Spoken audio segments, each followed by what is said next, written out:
Hello students, इस video में हम हिंदी के बेसिक सेंटेंसेस को इंग्लिश में अनुवाद करना सीखेंगे। तो इसमें is am are was were और टेंसेस के वाक्य हैं। तो चलिए हम देखते हैं। पहला वाक्य है, मेरे पिता इंजीनियर हैं। तो ये है सिंपल प्रेजेंट। अब देखिए इसमें करता है मेरे पिता, यानी कि माई फादर। अब ये है एक वचन, तो इसके साथ लगेगा is. My father is engineer, an engineer. Engineer के साथ लगेगा, ये ई से शुरू हुआ है तो एन लगेगा। My father is an engineer. इस वीडियो में हमने 20 सेंटेंस लिए हैं। इसके बाद आगे इस घर में कोई है, तो ये कोई सब्जेक्ट है और इसके बाद है। तो ये कर्ता जब हिंदी वाक्य की क्रिया के पास लिखा हो, बिल्कुल से सटा हुआ, बिल्कुल पास में, ऐसे में सब्जेक्ट बनाते हैं देयर। There is someone. इस घर में, यानी कि in this house. There is someone in this house. आगे एक तालाब में दो मेंढक थे। ये सब्जेक्ट है दो मेंढक, तो ऐसे में सब्जेक्ट बनेगा देयर। दो मेंढक के सब्जेक्ट है तो इसके साथ लगेगा वर। देयर वर दो मेंढक, यानी कि to frogs.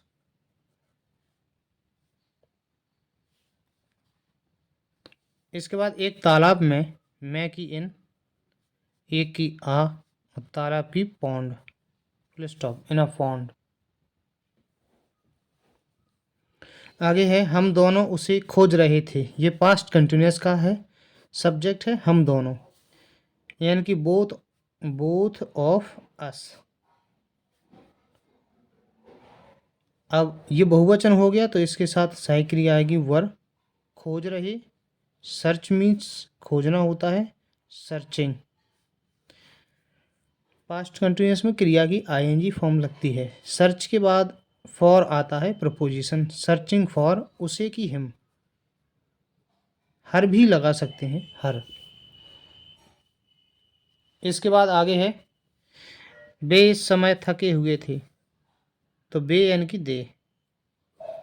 Simple present, simple past का है तो दे के साथ वर लगेगा। था थी थे आता है वाक्य के लास्ट में, तो हम वॉज वर लगाते हैं। वी यू दे बहुवचन कर्ता के साथ हम वर का प्रयोग करते हैं। दे वर थके हुए, यानी कि टायर्ड। और इस समय, यानी कि दिस टाइम।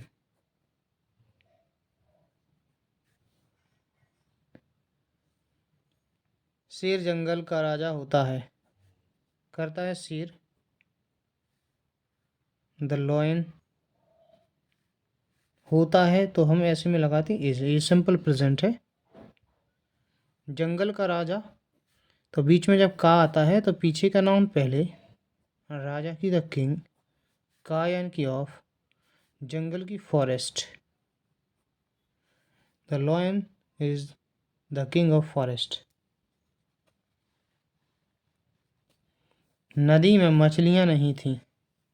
सब्जेक्ट है मछलियां और थी, बीच में ही नहीं आ गया। ये देयर वाला वाक्य है, देयर से बनेगा देयर वर। मछलियां बहुवचन है ना, तो वर लगेगा, थी लगा इसलिए। था थी थे आता है तो वॉज वर लगाते हैं। मछलियां नहीं थी, यानी कि नो फिश। अब देयर वाले वाक्य में क्या होगा, नहीं की अंग्रेजी ऐसे नो लगती है। अगर यहाँ पर आता कोई अन्य एडजेक्टिव आ जाता, जैसे जैसे लिखा होता टू फिश, तो फिर नॉट लगाती, नॉट टू फिश। फिश का बहुवचन फिश ही होता है, फिशेज नहीं होता। देयर वर नो फिश नदी में, in the river. Full stop. हम सब भारतीय हैं, हम सब। तो करता है हम, हैं तो आर, सब यानी ऑल, और भारतीय की इंडियन, इंडियंस बहुवचन हो जाएगा, वी आर ऑल इंडियंस। तुम बंगाली हो, तुम यानी कि यू, और हो तो ए इज एम आर का है, यू आर आ बंगाली की बंगाली, यू आर आ बंगाली। इस गांव के लोग गरीब हैं, ये करता है पूरा इस गांव के लोग, के लगा है बीच में तो पीछे का पोर्शन पहले आएगा, लोग, द पीपल, के यानी कि ऑफ, इस गांव की, दिस विलेज, है यानी कि आर, और गरीब की poor, the people of this village are poor. उसके बाद नेक्स्ट 11वां है, मेरे पिता किसानी करते हैं। सब्जेक्ट है मेरे पिता, माई फादर। प्रेजेंट इंडेफिनेट का है, ता है, ती है, ते हैं। आता है तो क्रिया लगाते हैं, क्रिया में एस है, ई एस, डू मिस करना। एक वचन करता है तो क्रिया में ई एस लगेगा। ये ओ आ गया जब किसी क्रिया के अंत में आता है, S, double S, S H, C H O, तो हम उस क्रिया में ई एस लगाते हैं। जैसे लिखा गो, तो गो में देखिए ओ आ गया, ये तो ई एस लगेगा गोस। जैसे डू, डू मिस करना, इसमें ई एस लगेगा डज। और किसानी की फार्मिंग,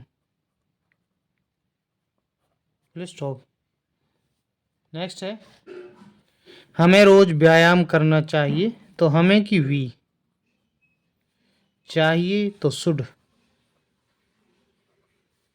वी शुड। उसके बाद करना यानी कि डू, या देखिए पूरी की होती है व्यायाम करना, take exercise, we should take exercise.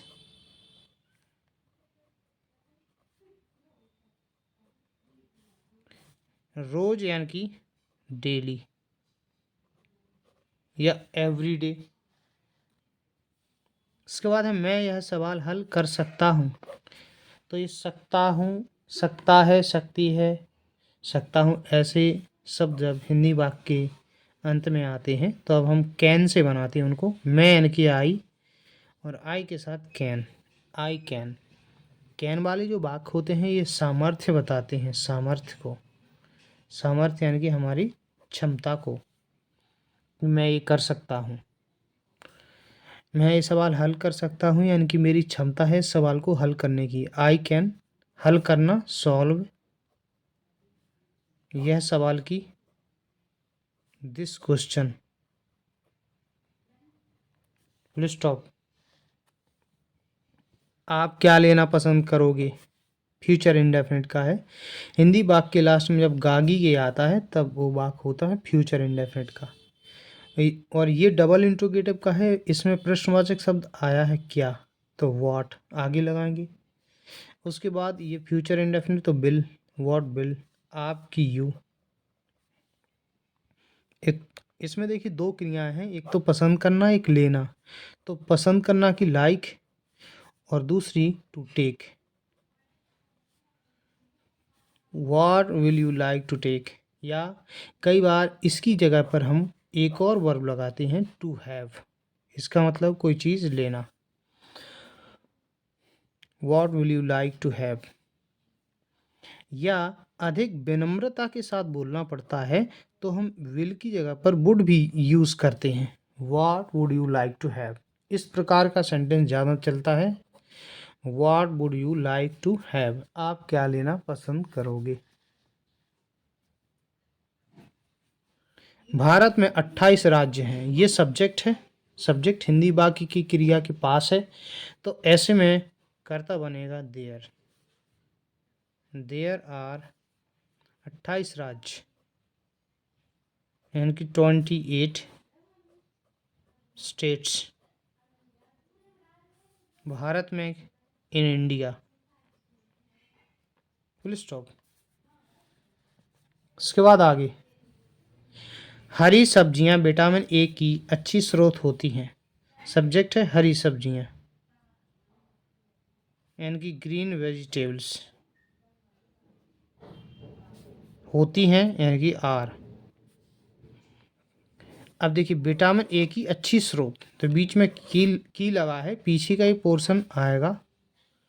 Are अच्छी स्रोत यानी कि गुड सोर्स, सोर्स मतलब स्रोत, की यानी कि of vitamin A. Green vegetables are good source of vitamin A. उसके बाद है प्याले में दूध नहीं है। सब्जेक्ट ये भी देयर वाला है, पीछे लिखा है नाउन, हिंदी वाक्य की क्रिया के पास there is no milk, no लगेगा यहाँ पर, नॉट नहीं लगेगा। नो मिल्क प्याले में,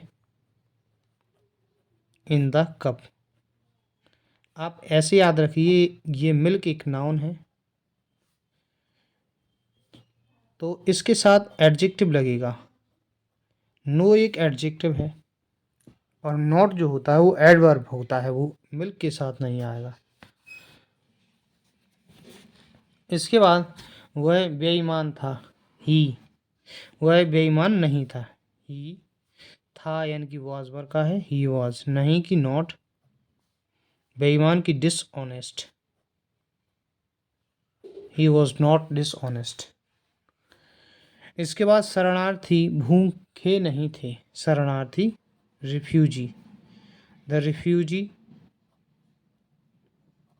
अब बहुवचन हो जाएगा रिफ्यूजीज, बहुवचन है तो वर, नहीं नॉट, भूखे की हंग्री, हंग्री, फुल स्टॉप। इसके बाद है स्टेशन पर एक शरणार्थी लड़की थी, तो देखिए एक शरणार्थी लड़की और थी, तो हिंदी ये जो करता है हिंदी वाक्य की क्रिया के पास है,